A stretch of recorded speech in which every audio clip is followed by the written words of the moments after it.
Islam, Islam, Islam. Peace and love, Moors.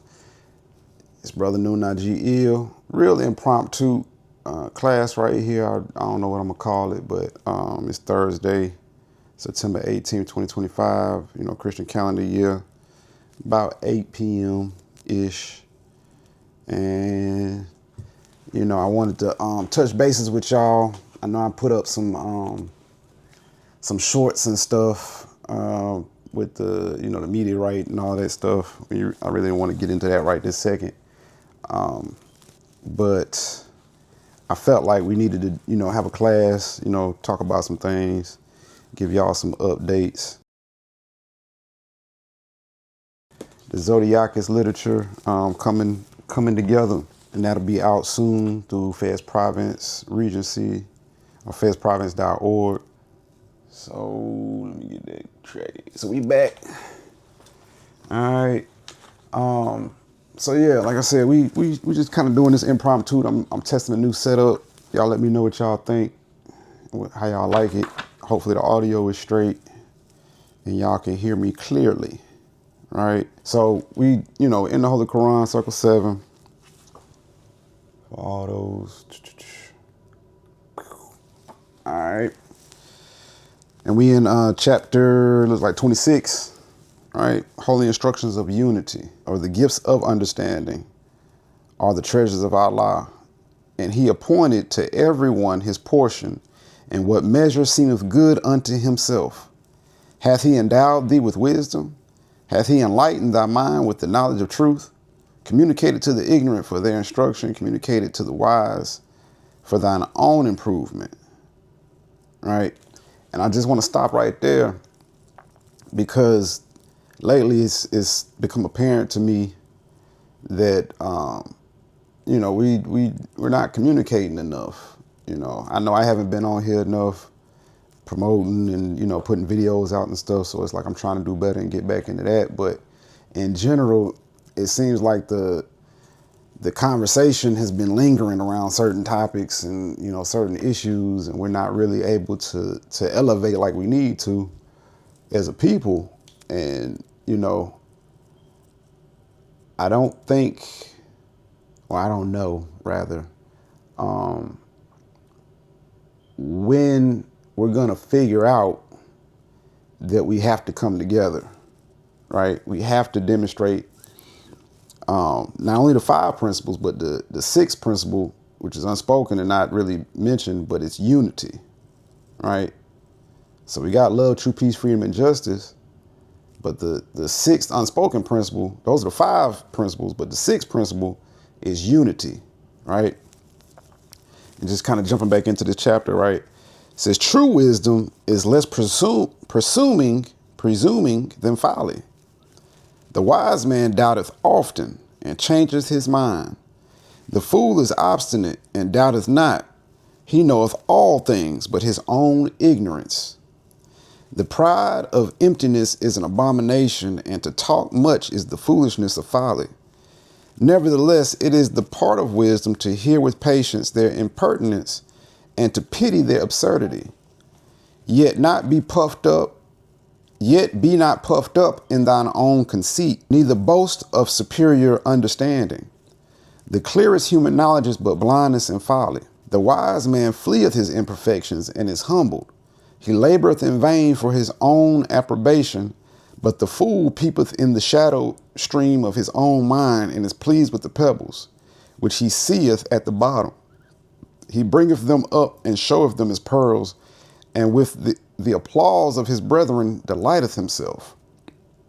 He boasteth of attainments and things that are of no worth, but where it is a shame to be ignorant, there he hath no understanding. Even in the path of wisdom he toileth after folly, and shame and disappointment are the reward of his labor. But the wise man cultivates his mind with knowledge. The improvement of the arts is his delight, and their utility to the public crowneth his honor. Nevertheless, the attainment of virtue he accounteth as the highest learning, and the science of happiness is the study of his life. Islam. So we're not here to try to cause any more confusion or try to dig in on anybody. I'm not going to bring up any examples of anything, but I just want to say that, we got to do better, man. Like in general, I think there's a lot of people, more so now than it was maybe like, 5-6 years ago, who, like the prophet said, they thought it was a joke, or they thought it was not real in terms of the movement. But this Moorish Divine and National movement is very real, the necessity of it and the activation of it. It starts with the individual and, in your mind, but on a collective basis, it's a group think kind of situation, right? So much so that as some of us, elevate and raise our mental and raise our consciousness, we're literally, helping to improve society on a grander scale, right? We're not just moving for ourselves or on an individual level, we're moving for our people.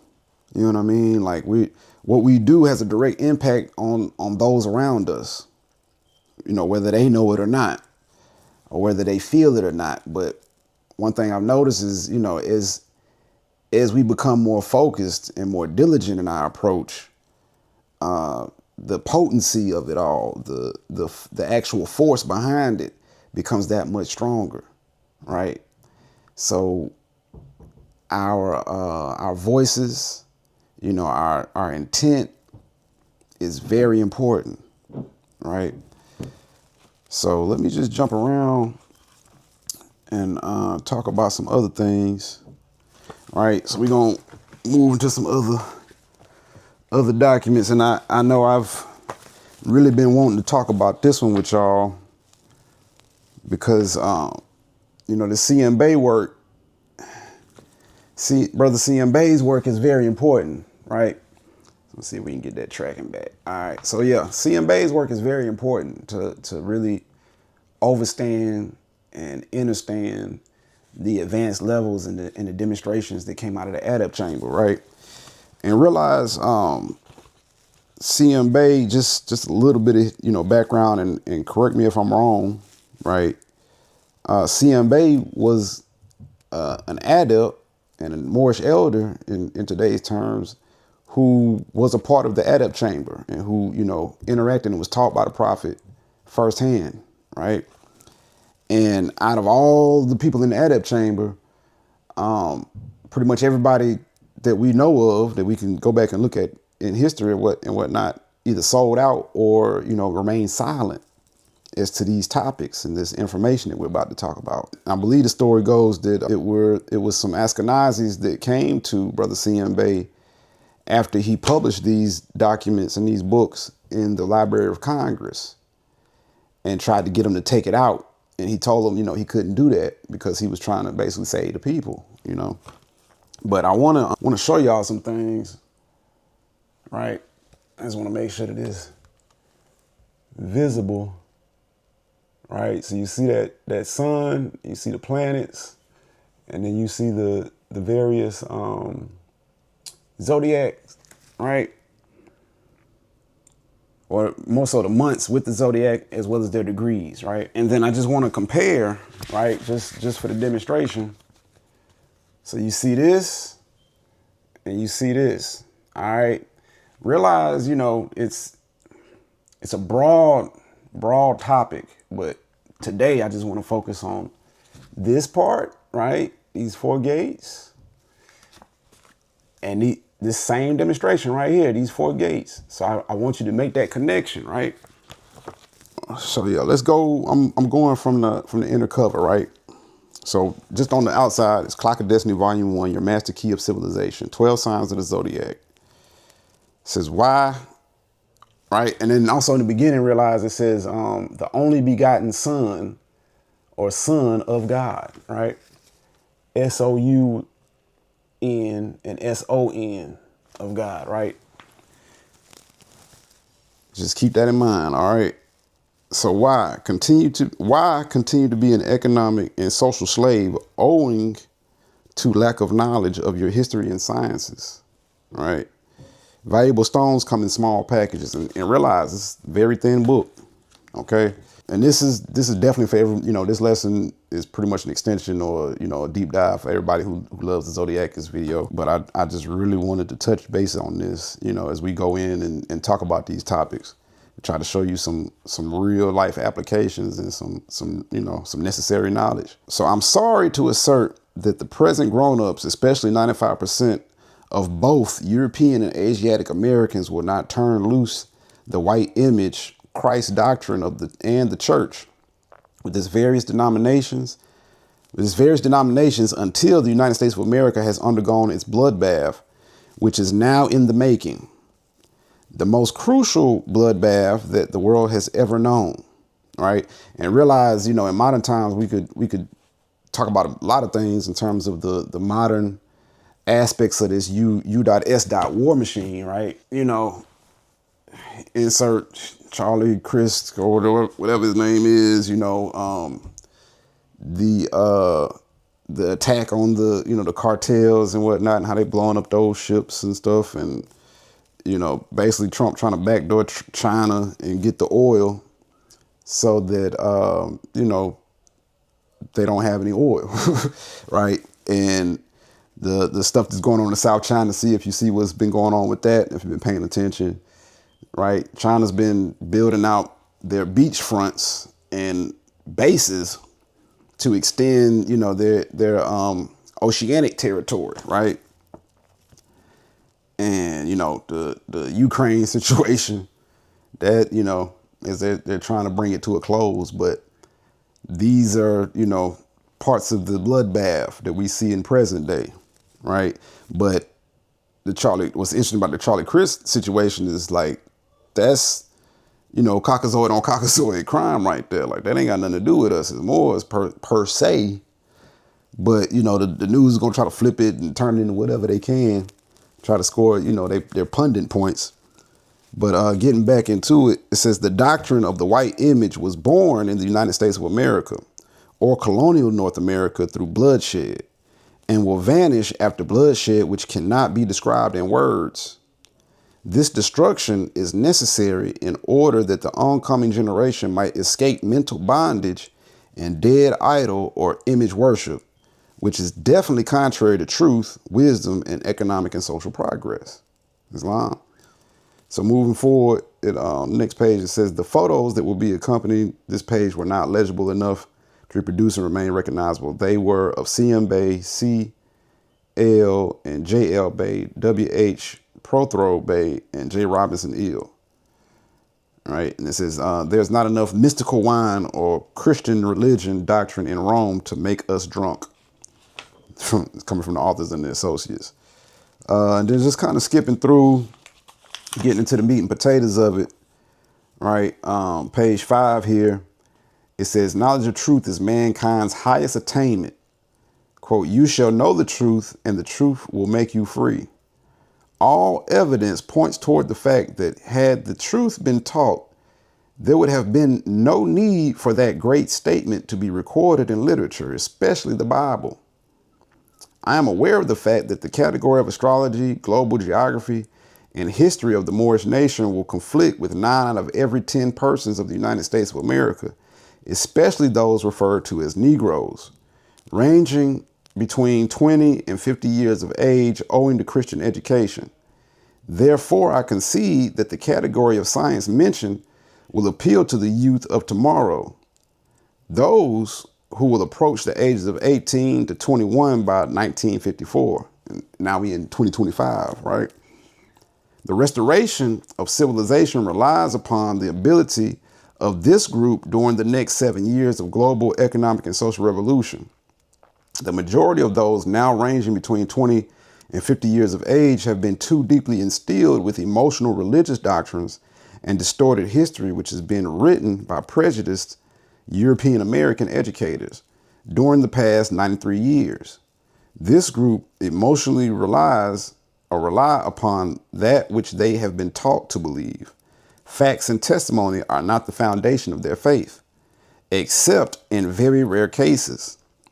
These people accept without question the beliefs of those among them whom they are born and reared, and will disbelieve even the evidences of their senses rather than disband with the impractical emotional religious beliefs which have grown in them.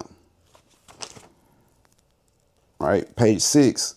Persons who possess the applied knowledge of the science of astrology always employ the terms such as science, truth, or facts, rather than the mystic magic terms employed in religious mystery, namely Allah, God, Jehovah, Jesus, and Christ. These 5 magic religious terms breed only false fear, mental confusion, conflicting opinions, and secret hatred. Astrologers are aware of the fact that the aforementioned mystic magic phrases are of emotional fear employed in religious mystery are laden with confusion, mental slavery, human hatred, jealousy, discrimination, human caste, economic and social degradation, human warfare, bloodshed, destruction, and starvation.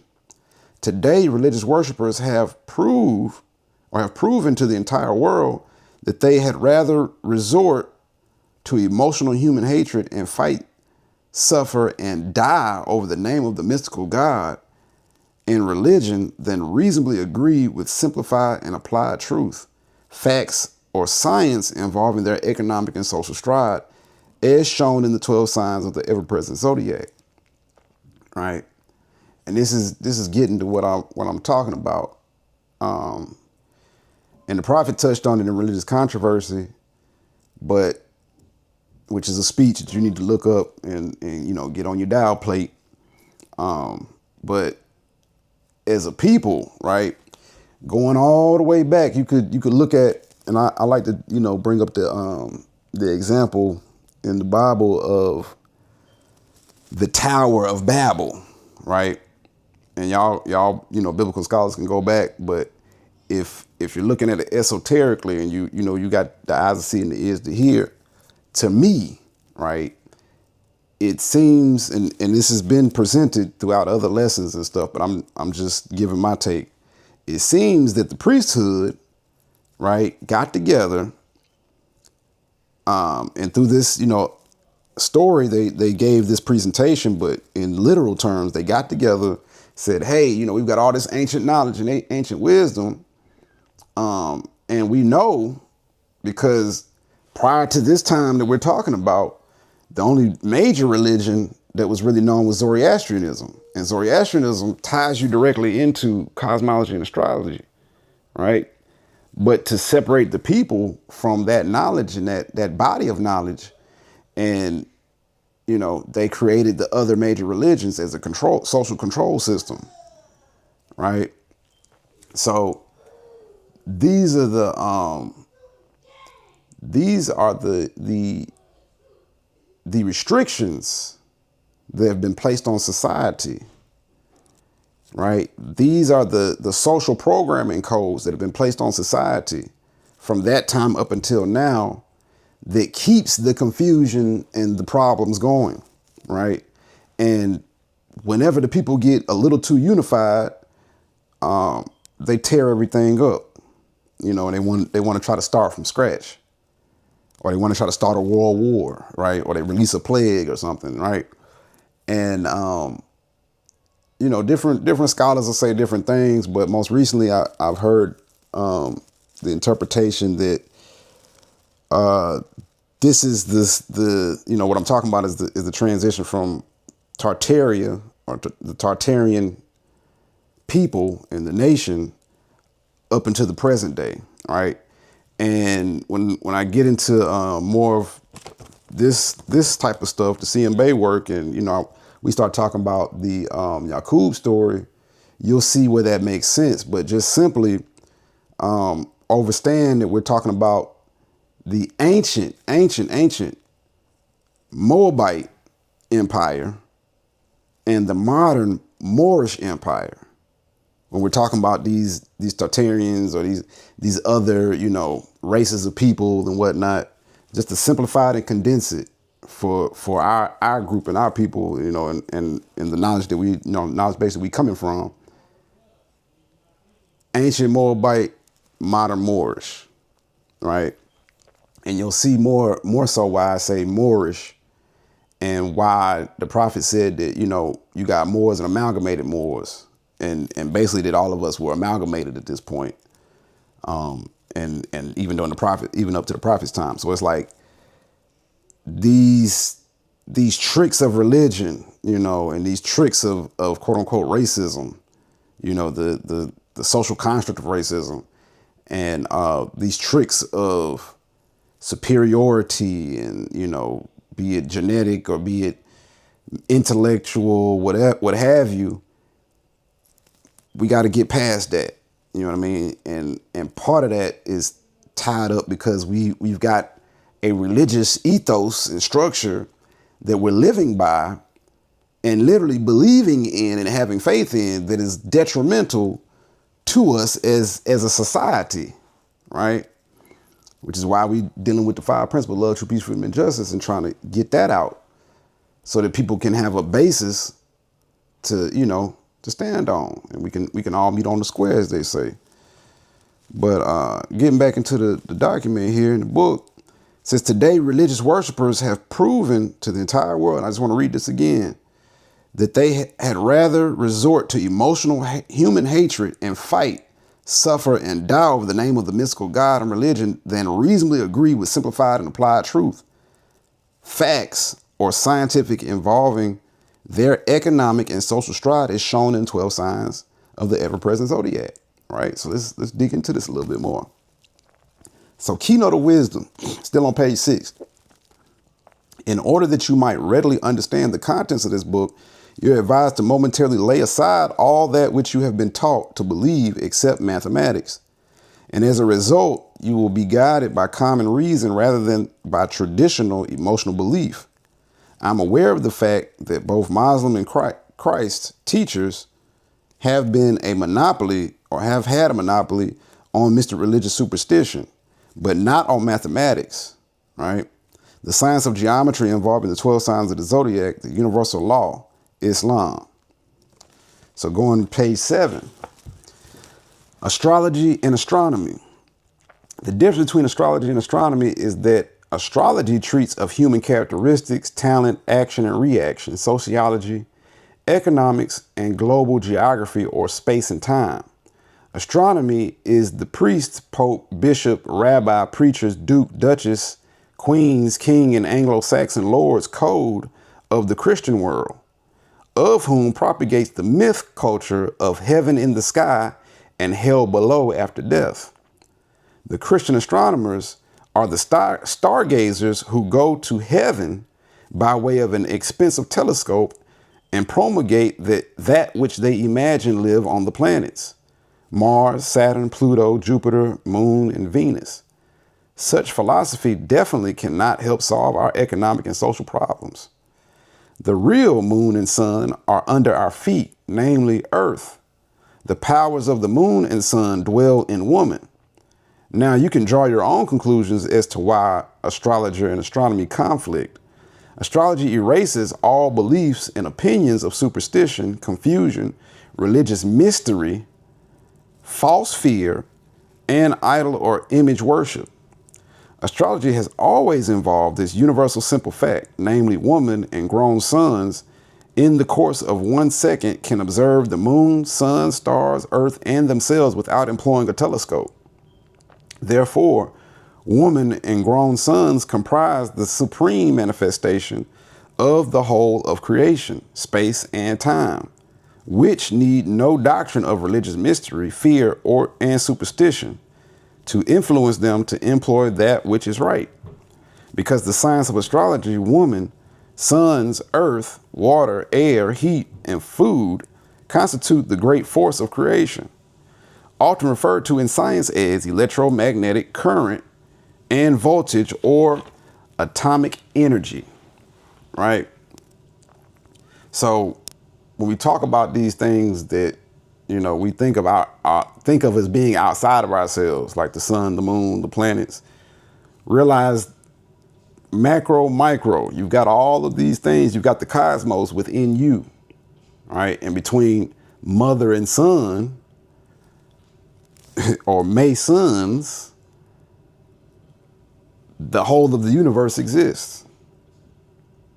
And if you could just observe that within yourself, you don't need a telescope. You know, you don't need, a bunch of extra things to observe the universe. If you follow what I'm saying. Because it all starts inside, and it's like when we get to modern times and modern science, just think about and look at what they're saying about the quantum space and how that understanding has opened up, and realize it's like you've got a whole set of worlds within worlds, all existing on the head of a pin of a needle, or the tip of a pen or whatever. Like that's the space and dimension, or at that dimension in space, you could have a whole nother world, and things start to operate differently, right? We start operating at the quantum level. But we're coming very quickly into a time period and time frame where all of these things and, dimensions are not only being proven as real, but we're beginning to tap in and start to access these things, at different levels. All right. So moving on, page 8. Remember, the human body and mind and earth contain all elements of nature. See, we are what we eat, drink, inhale, and exhale. Therefore, all energy generates from our stomach, mind, and earth. We, the human family, are the only supreme moving planets or heavenly bodies. Objects do not come to us. We go to all objects by way of walking, riding, flying, sailing, observation, mathematics, vibration of sound, and signal. Our code of facts, perfection, and the guidance of practical wisdom comprise, and he literally lists it out, but it's 0 to 9, and then it goes back to 0, right? Or simply 3, 6, 9, 12. The universal standard of rule of measure and the letters of the alphabet, right? Astrology is the code of the Moorish nation. Our forefathers of this hemisphere, who founded the Universal Order of Islam 1,367 years ago, right, and adjust that, for when this came out to now, and re-educated the confused human family, thereby establishing the greatest civilization that the world has ever known, the civilization in which we now live. 0, 1, 2, 3, 4, 5, 6, 7, 8, 9, 0, and then 3, 6, 9, and 12, the 60 seconds of the minute, the 60 minutes of the hour, and also the letters of the Arabic alphabet, all of which comprise the culture of the Moors. Our forefathers of the Muslim world, who are often referred to in Christian literature as Mohammedans or heathens. These are the people who created this, right? And it's like, if you look at the modern English alphabet, they'll call them Arabic numerals or Arabic, and even the numbers is like Arabic numerals. We're not dealing with Roman numerals, we're dealing with Arabic numerals, right? And Arabic characters or letters. And we're not going to get into where English comes from, but it's, Old High German and Gaelic. It's a mixture of the two. And then they started adding in, mixes of all the other words from the other various languages. But we'll get into that subject a little bit later. So the code of the Roman cross order, right? And then it's talking about the Roman numerals now. So it's got 1, 2, 3, 4, 5, 6, 7, 8, 9, 10, right? And the Latin or Spanish language comprised the Christian code, of which was born out of our Moorish forefathers' code.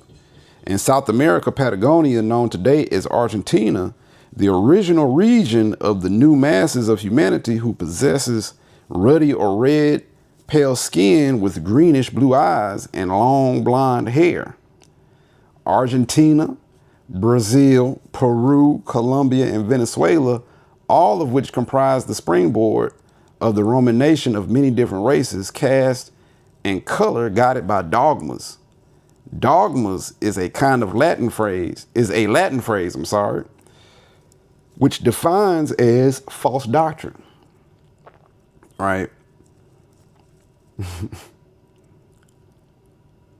So moving on, Rome and Con. The term Rome implies the people who conquer by intrigue, force, and violence, and enslaved the human mind through false doctrine of religious mystery and idol or an image or idol worship of various mystical God phrases, most common of which are Jehovah, God, Christ, or Buddha. Let us remember that these United States of North America comprise every so-called race of the lily white family.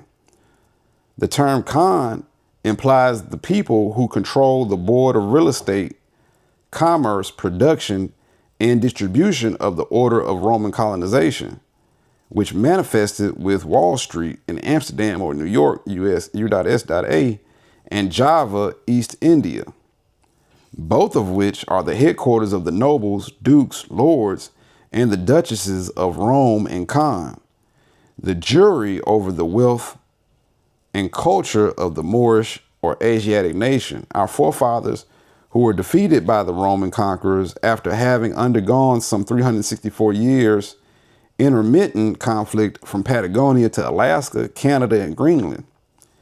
Having been defeated by the Roman tribes of South America, they submitted themselves to Roman slavery under names such as Negro and Indian, which resulted in the loss of their birthright.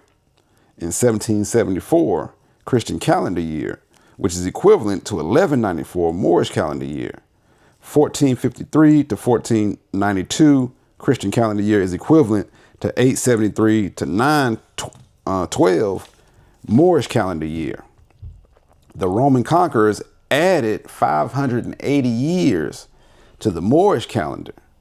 1795 Christian calendar year is equivalent to 1215 Moorish calendar year. 1865 Christian calendar year is equivalent to 1285 Moorish calendar year. 1946 CCY, or Christian calendar year, is equivalent to 1366 Moorish calendar year. 1946 and 1366 have cleared up the mystery of the 666. New York is the empire state of the Order of Rome and Clan, the lily white people of the world. Have you ever stopped to think that among the Asiatics of the U.S.A. referred to as Negroes, there can be had a similarity of every so-called race of the entire world, right? And just peep that. Let's break that down for a second. The reason why, the Asiatics or the Moors in North America or in the Americas look so different and distinct and yet similar to everybody else is because here in the Americas, which, as we get into it, we'll come to find out this was the root of it, of civilization down in the Yucatan, right? Those people, or these people that we are today are the same people that help repopulate and spread out. So it's like everybody has a phenotype that really comes from us. Okay.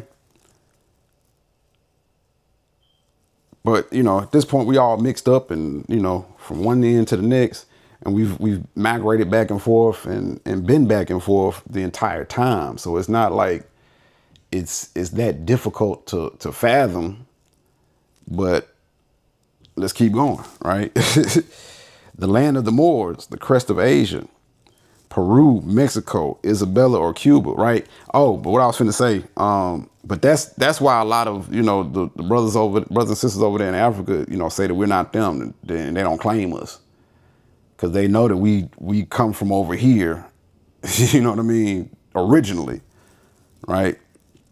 But jumping back into it, page 10, the land of the Moors, the crest of Asia, right? The crest of Asia. Why are we Asiatics? Let's really break this down.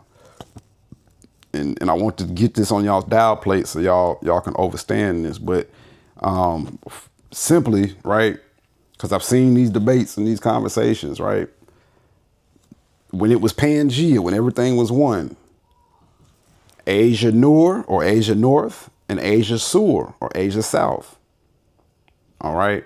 And as they break up, the people are still there.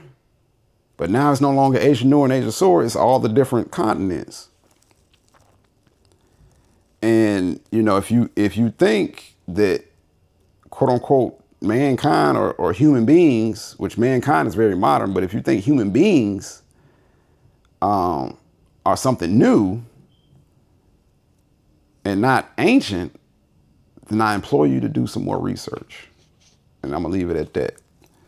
The land of the Moors, the crest of Asia, Peru, Mexico, Isabella or Cuba, U.S.A. Canada, and Alaska, all of which comprise the land of the cultured Moors, the descendants from the ancient Moabite nation, the fathers of civilization who inhabited this hemisphere. Thus, the U.S.A., Alaska, and Canada lie in the geographical region of the crest of Asia, often referred to as the temple of the moon and sun, of which scientifically imply the greatest inclination of the Earth's axis to the sun during the months of June, July, and August in the northern hemisphere. What our forefathers were before this land of ours, namely Amexem, was named North, Central, and South America. We are that today without a doubt or of contradiction, namely Moor. The term Moor is derived from the name Moabite. The crest of Asia, symbolized by the Great Pyramid, as shown on the reverse side of a United States $1 bill, 1928, and it's still there today, right? Names such as Negroes, Black, Colored, Indian, Red, African, Jew, and White are slave labels of the Roman cross order of segregation, hatred, slavery, and exploitation. The Reconstruction period of 1853 and 1865 resulted in the United Order of the Christian Lily White world of organized labor, agricultural, industrial, and commercial unionism, and military procedure, which made the Roman nations the mistress of the seven seas, right? You're just gonna take a pause for the calls right quick and get back into it. Let me just take a break 1 second. All right, we back. So I think we back. It says recording. But I just want to change gears for a second and talk about something because it is very disheartening, right, to deal with people who choose ignorance over understanding. You know what I mean?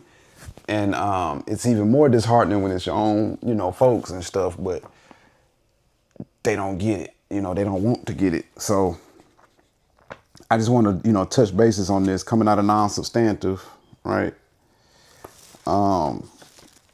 And just talk, just highlight some things for some people, and also maybe answer some questions for those who have been looking at the science and, who often ask, like, well, how do I choose a name? How do I pick a name? And, how do I pick my appellation, right? So let's just cover this real quick, because I think it'd be good for folks who are just coming in to the knowledge, right? And if you're ready to start demonstrating and, getting nationalized, definitely check us out on Fez Province or FezProvince.org. Definitely check me out on Instagram if you want to tap in and, get the links and stuff. We've also got a Discord for Violet Obsidian. So we'll talk about that a little bit more in detail a little bit later in the presentation. But I'm on page 30, right, in non-substantive. Starting now, about middle of the page, says about common law. Common law reasoning, principles, and thinking as a subject of study in civilization is primal to the common sense drill structure of government as adopted to organize constitutional-oriented legislation and laws for a civilized society. The common law comprises those principles, those customs, those rules, and those actions relating to the government and to the security of persons and property, which derive their authority solely from usages and customs of immemorial antiquity, or from judgments and decrees of the courts of proper jurisdiction, in their recognizing, affirming, and enforcing such recognized primal and lawful usages and customs. Common law thusly consists of those archaic principles, usages, and rules of action applicable to government and security of persons and property, which do not rest for their authority upon any express or positive declaration of the will of the legislature. And so the common law predates the contemporary legislature-derived laws. This should give one a better understanding about inalienable rights being natural and first, right? Because part of these inalienable rights are vested and have been established by the common law. And the common law is just, for the sake of the conversation, is common sense, okay? So moving forward, page 31, in a broader and more encompassing sense, common law relates to and designates all that part of positive law, jurisprudence, or juristic theory, and of the ancient customs of any state or nation, which is of general and universal application, thus marking off special or local rules or customs. And so, if one has little knowledge of true world history, civilization, and national governmental principles, one could apparently find oneself insufficient in the law. Common law should be a vested part of the natural people's common knowledge, having a supreme appeal to common sense and thus to nature's law and nature's God. Sufficiency of a common law declaration of name correction and change, right? So for all of those who already nationalized and, you got your name correction, they gave you pushback or whatever, listen up, listen to what I'm about to tell you, right? In New York State Republic territory, as in most states in the United States Republic, the courts have held that the law of the land is that the judicial or court method of changing one's name is merely an affirmance, an aid of the common law. Thus, the common law by superiority establishes supreme validation and suffices to serve public notice for declaration of a name correction and change. Affirmance means a confirming and a strong declaration or affirmance. Declaration means an action of making clear, elucidation, setting forth, or announcing publicly, openly, explicitly, or formally by positive statement or assertion. In law, affirmance means ratification, sufficient means of a quantity, extent, or scope adequate to a certain purpose or object. All right, so we back. All right, what was that? All right, page 32. In law, affirmance means ratification. Sufficient means of a quantity, extent, or scope adequate to a certain purpose or object, of adequate quality and of a good standard, qualified by means or status for an office or duty, in full for oneself and self-sufficient, correcting your name by common usage. All right. By long-standing common law and understanding held by all who respect human rights, the common law reigns supreme. Across the continental United States, among the indigenous natural peoples, and in practically every state republic in the nation, a higher truth consciousness about birthrights is growing by leaps and bounds. The common law is the general laws recognized as ancient and universal in nature, having nature's laws, morals, and ethical principles as the law foundation.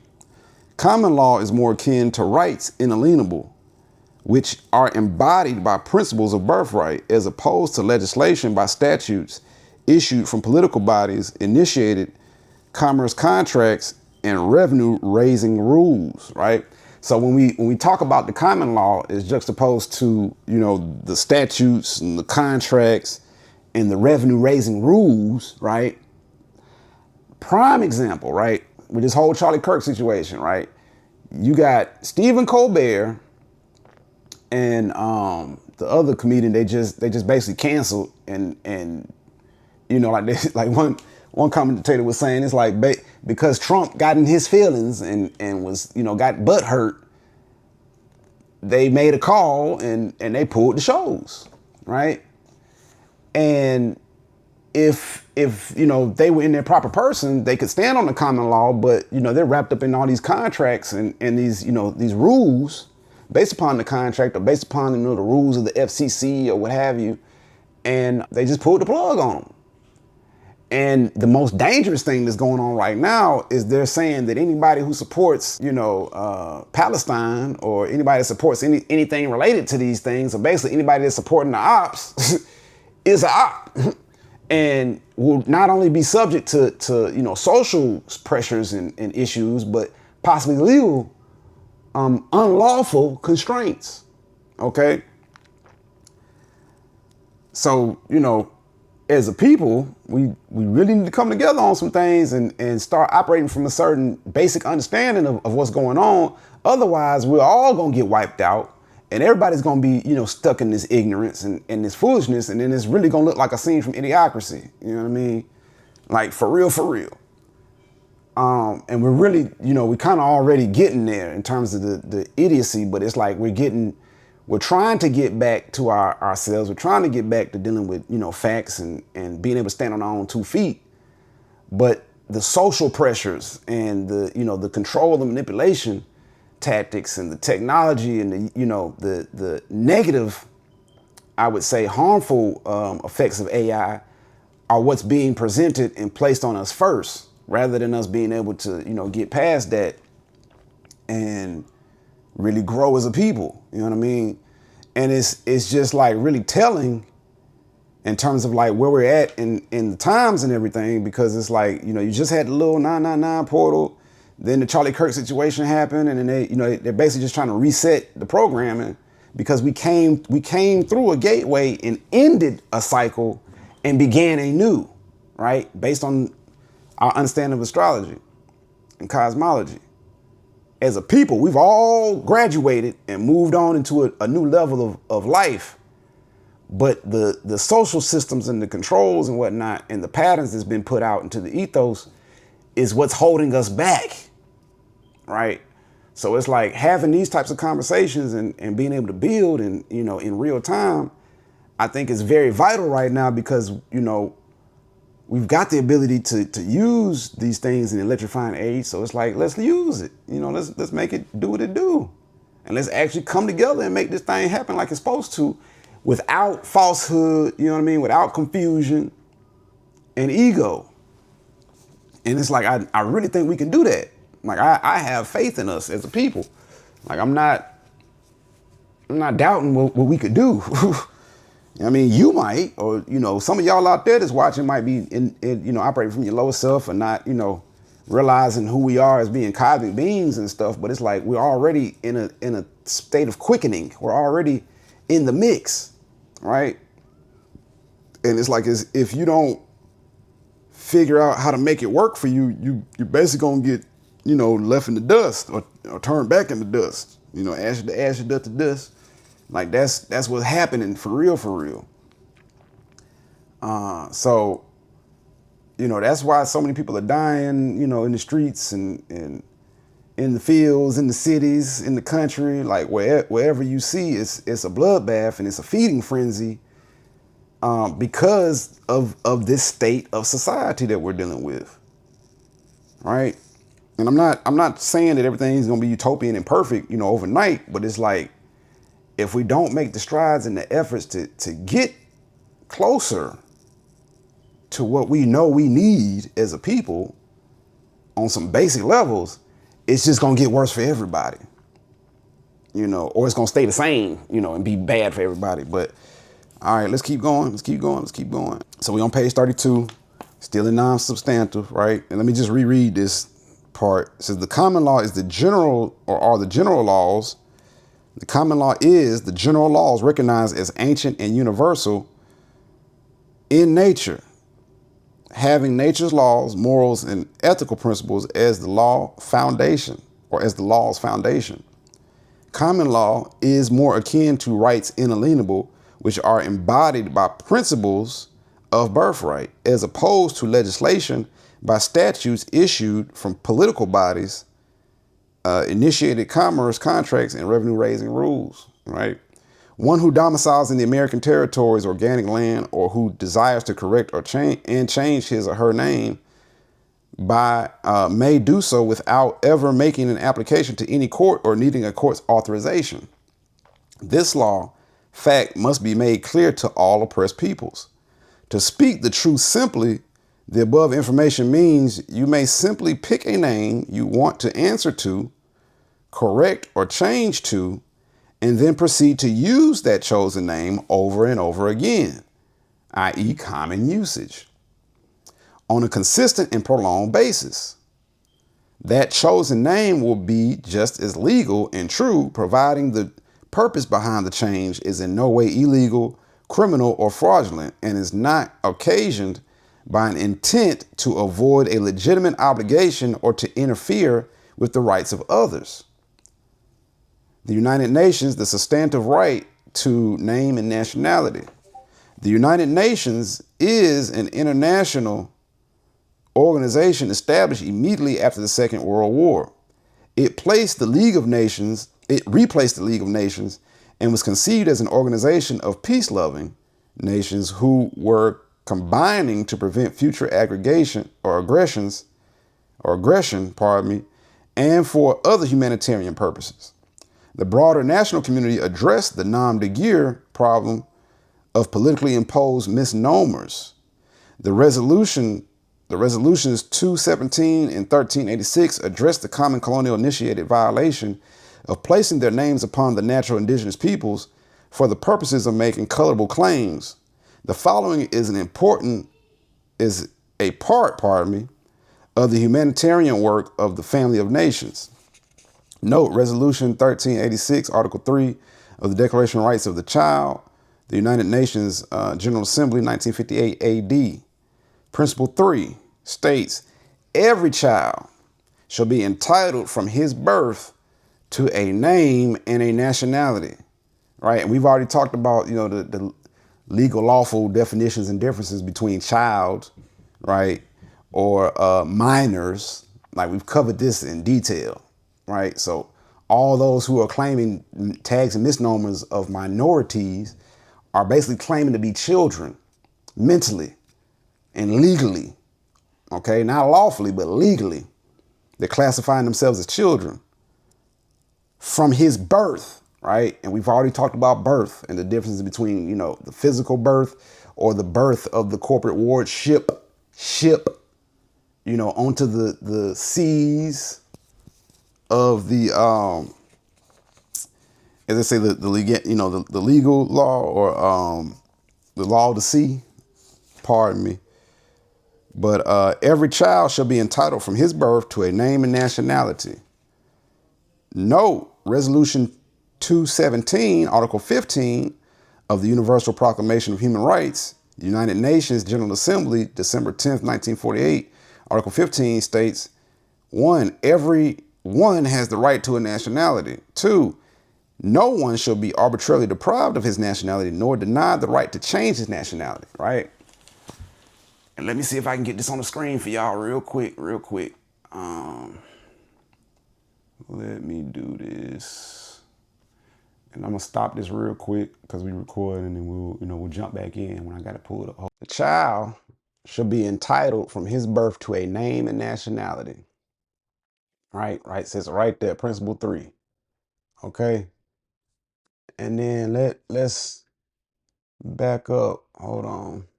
Take a break. All right, so yeah, y'all can see that. Y'all can see that, right? So just testing out new features and stuff. Like I said, this is an impromptu class,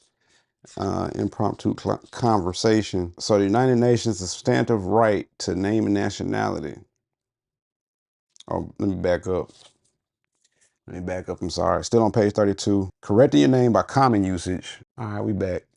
So I'm on page 33 over here. It says the United Nations substantive right to name and nationality. We already read principle 3. And then we got Universal Declaration of Human Rights, Article 15, right? So let me pull that up for you. So y'all see the screen, right? So Universal Declaration of Human Rights is the preamble, but we're going down Article 15. Too far. Okay. Right here. All right.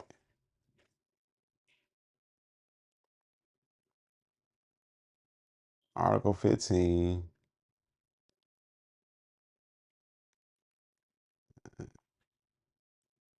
So y'all see that, right? Now I zoom in to no.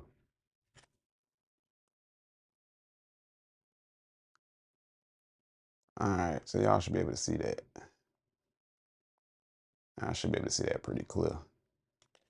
But let me know, in the comments if y'all can't. But literally it says everyone has a right to nationality. No one should be arbitrarily deprived of his nationality nor denied the right to change his nationality. All right. It's getting back into the book right here. Every Moor has recognized rights or a right to return to their own free national names. A name which has been corrected, changed, or assumed by the common law method is, for all intents and purposes, the natural person's legal and lawful name.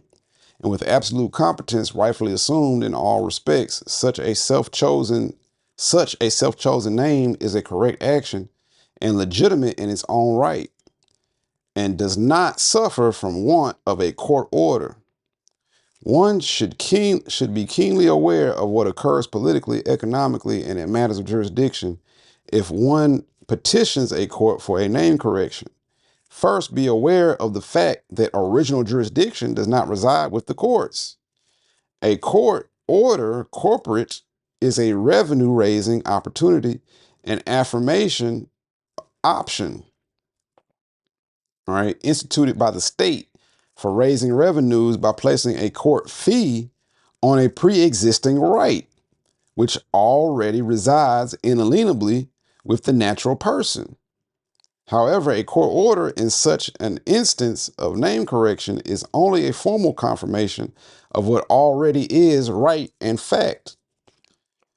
A court order also gives or transfers to the officers of the court a jurisdiction in a private common law matter that is already confirmed as a right sufficient and not a mere privilege. Know the difference between a right and that of a conditional and taxable privilege, right?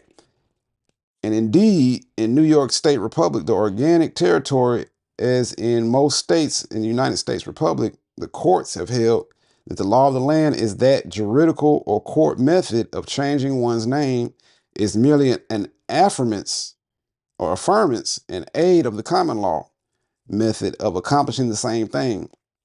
In other words, one is made cognizant of the fact that inalienable rights of the people supersedes the governments erected by the people. Government is subordinate to the people and should always be viewed from that perspective. Government exists to carry out certain limited, described, delegated duties and responsibilities according to delegated branches and departments of government. Government or delegated or according to the delegated branch and department. Government is obligated to secure the people in their inalienable rights, their property, and their effects. Therefore, the court method of corroborating a name correction and change is not to be assumed as being necessary nor superior, but merely a formalized method of confirming or acknowledging a person's right to a name correction or change.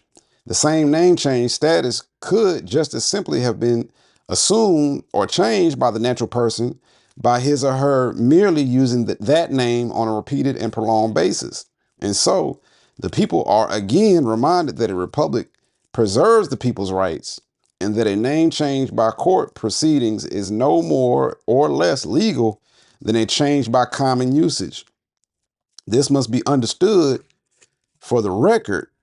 Such a rightful common law activities and demonstrations expresses the natural person's exercising of an inalienable right or birthright. The court process is only a formal confirmation of that fact and nothing more.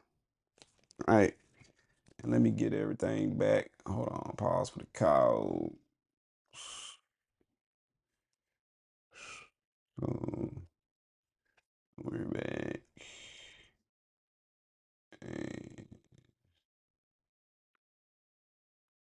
So we back. So page 37, a straw man. A straw man, which is also referred to as a man of straw, is a person or thing compared. Oh, let me back up. Let me back up.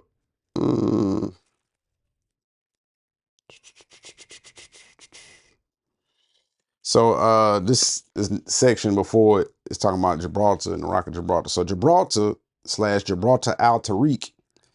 Gibraltar is a corruption of a common phrase made in the Arabic language, being Gibraltar al Tariq and meaning mountain of Tariq. Geographically, Gibraltar al Tariq refers to a mountain-like peninsula. Politically and historically, it refers to an ingeniously designed and conceived Moorish fortress and to a powerful and much admired Moorish regent, bey, or general named Tariq. And so the name Gibraltar refers to a geographical location and to a Moorish regent / bey named Tariq. Tariq was bey over that great fortress of Callipay, being one of the pillars of Hercules at the east end of the Strait of Callipay, now known as the Strait of Gibraltar. The Moors called the strait Fratum Herculum or Fratum Herculum. Callipay is a rock itself which forms a peninsula south of España or Spain. The great fortress at Callipay guarded the Mediterranean and was riddled with archaeological treasures, secret tunnels, and ancient Moorish artifacts. In these contemporary times, Gibraltar al Tariq, Callipay, had fallen into the hands of the conquering Inquisitionists and is now a British crown colony.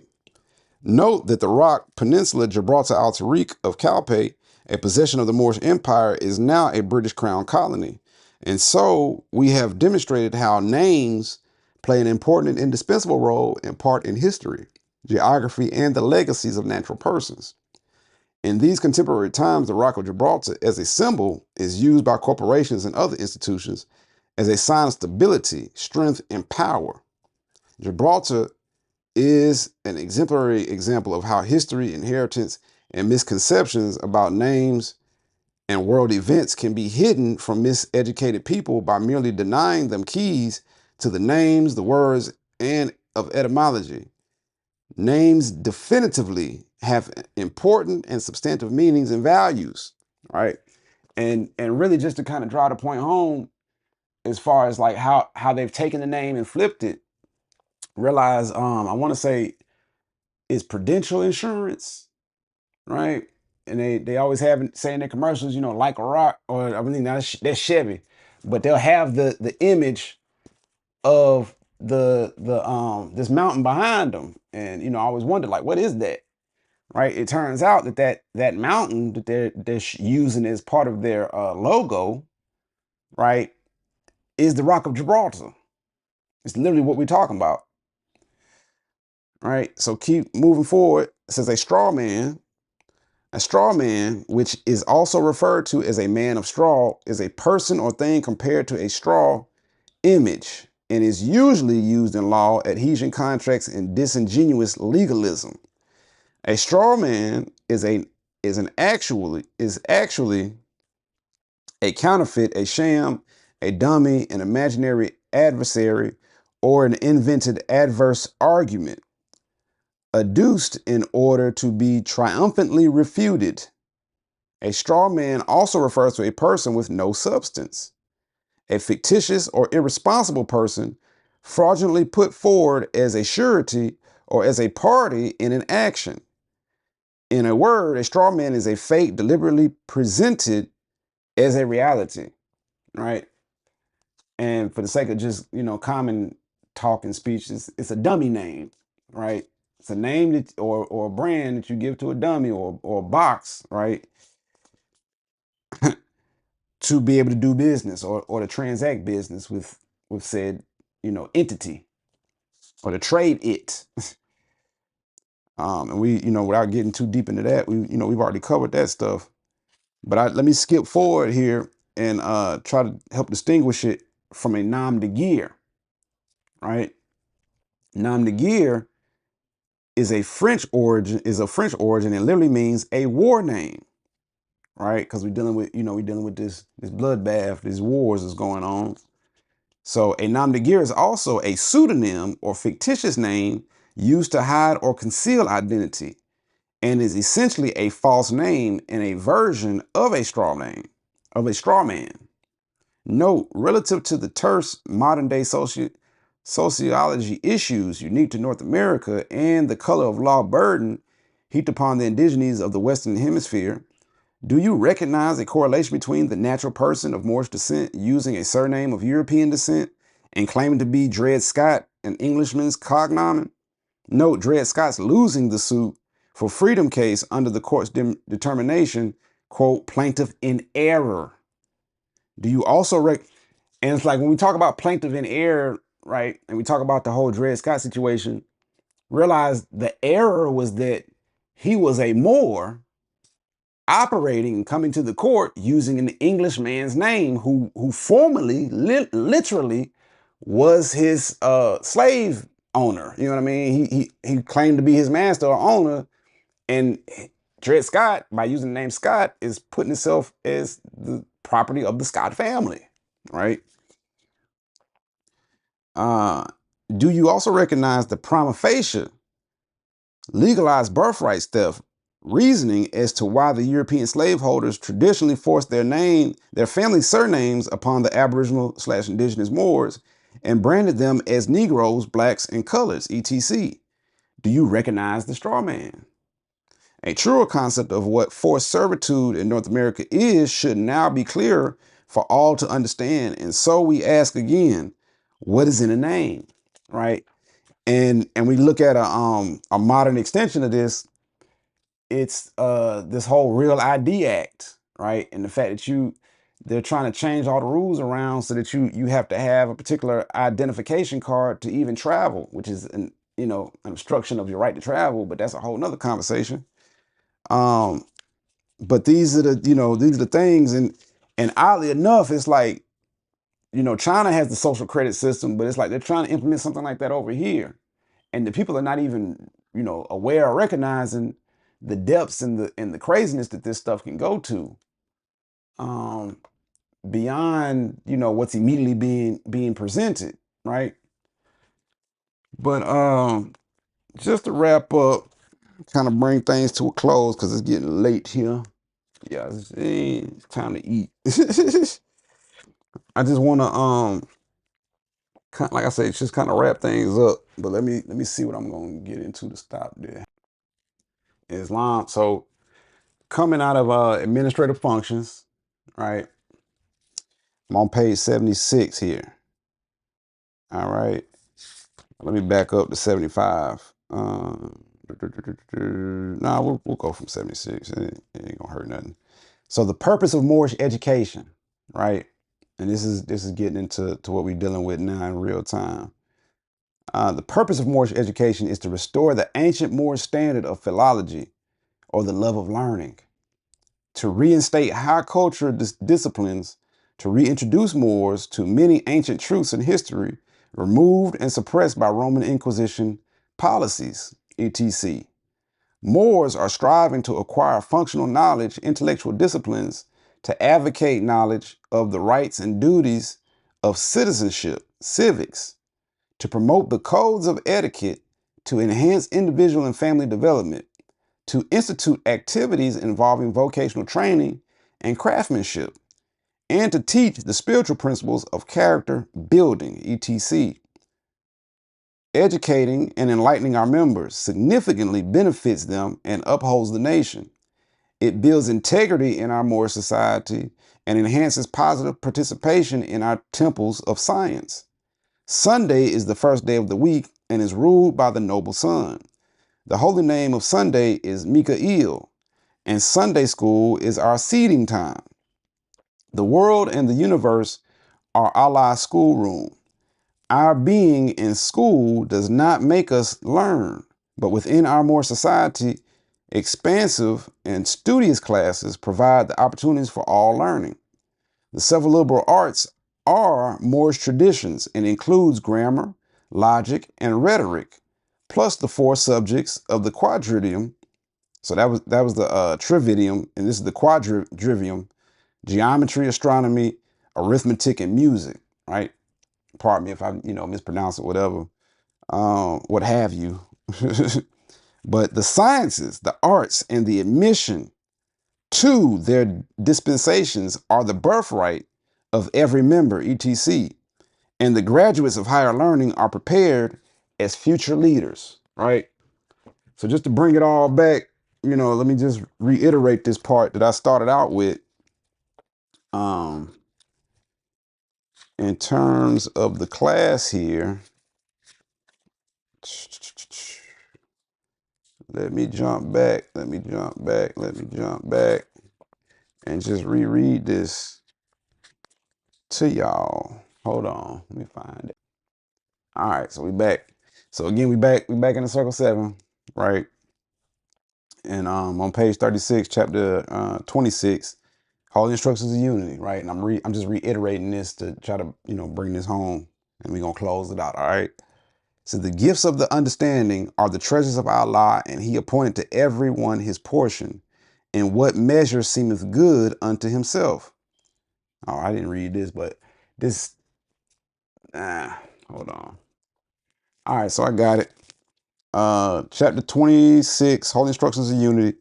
The gifts of the understanding are the treasures of Allah, and He hath appointed to everyone his portion, in what measure seemeth good unto himself. Hath He endowed thee with wisdom? Hath He enlightened thy mind with the knowledge of truth? Communicate it to the ignorant for their instruction. Communicate it to the wise for thine own improvement. True wisdom is less presuming than folly. The wise man doubteth often and changeth his mind. The fool is obstinate and doubteth not. He knoweth all things, but his own ignorance. Islam. So I say that to say, let's begin to learn to love ourselves again, right? So we can begin, like the prophet said, to learn to love instead of hate. And as we're increasing our will and capacity to love, let us increase our love of learning. Let's increase our love of being able to be intellectual, to come from a higher space and a higher level of understanding, so that when we do meet in real time and in real space, um, you know, one to one or whatever have you, we're able to have a more solid conversation and a good build. All right. So with that, I say peace and love. Islam Moors. Thank you for joining us. Thank you for being here. And just like, coming through and watching the class, if you made it this far, I really appreciate you. And right now I'm just going to, just put everything down and let's just talk for a second, right? So most recently I've been working on some things. We've tried stuff like this before, but I just wanted to make sure that people were well aware of what's going on right now and what the efforts that we're trying to make through this new demonstration. So in terms of, learning to love and learning to love the process of learning, um, I've created a space for us as Moors and, really for anybody, but specifically for Moors who, just coming in, or Moors who want to take their learning and their studying to the next level, or even Moors who have information and they want to present it to a knowledgeable body, right? On that basic level, I've created a space, an online digital space called Violet Obsidian, right? And I've tried to, launch it and put it out in different ways with different platforms, but this time around, I'm kind of building it from scratch. But right now, we're doing a soft launch through Discord. Okay, So if you've seen any posts talking about Discord, or you've seen any posts or shorts, anything, anywhere talking about Violet Obsidian community or anything like that, that's what I'm talking about. You know what I mean? And right now you can go in, you can join for free, but we really want you to join as a member, and donate and help us help you so that we can help and keep building, right? But when you do join as a member, realize the short that I just recently put out, where it was just a preview. I think I'm gonna go with that, that version of the project right now, as the basis, and just because of the functionality of it and how it's been working for me. But you'll gain access to this space, all right? And as we build and grow in that, we'll be able to do more things just within that space. All right. But for the sake of conversation, just think of it as an app, or as a website that we can go into and we can have conversations, we can post things. And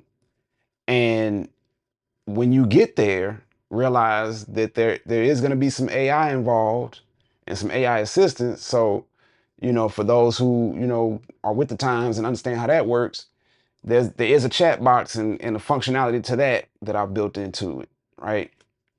So that you can come in, ask questions, and hopefully get answers. And as time goes on, we'll flesh it out a little bit more. But realize that this system, this program, this idea, this educational presentment, it takes you, you know, it takes you being a part of it. Like seriously. Because it's like, I could sit here all day and talk to a camera or, read stuff, but I'd rather, us be able to have a space and be able to talk and build in real time. And we don't have to worry about, getting suppressed or, stuff getting cut off or what have you. And we can really, talk about some things at a deeper level and, have those demonstrations in real conversations, like I say, in real time, but using the digital space, using the technology that we have at our hands. So, whether you got a phone, whether you're on a computer, you'll have access to the Discord and, be able to get in on the action, right? Like I said, later on, as we, get the site more up to speed, that'll be presented in a different way. And then we really won't need the Discord, right? Because everybody will be in motion with what's going on. But for right now, all the updates and stuff, man, like I said, just join the Discord, go on and tap in, you know what I mean? Get signed up so you can get into those exclusive spaces through the Discord, and I can share that access with y'all to what we building. Because truth be told, it's like, I do want y'all's input. You know what I mean? As the people who are going to be serviced by this entity known as Violet Obsidian or the Violet Obsidian community. And there's a lot more that we've got working on, that I'm trying to get together in the background and get some details straight so that we can do some other stuff with it. And I really think it's going to be beautiful and empowering for everybody. And with that, I say peace and love. All right, we out.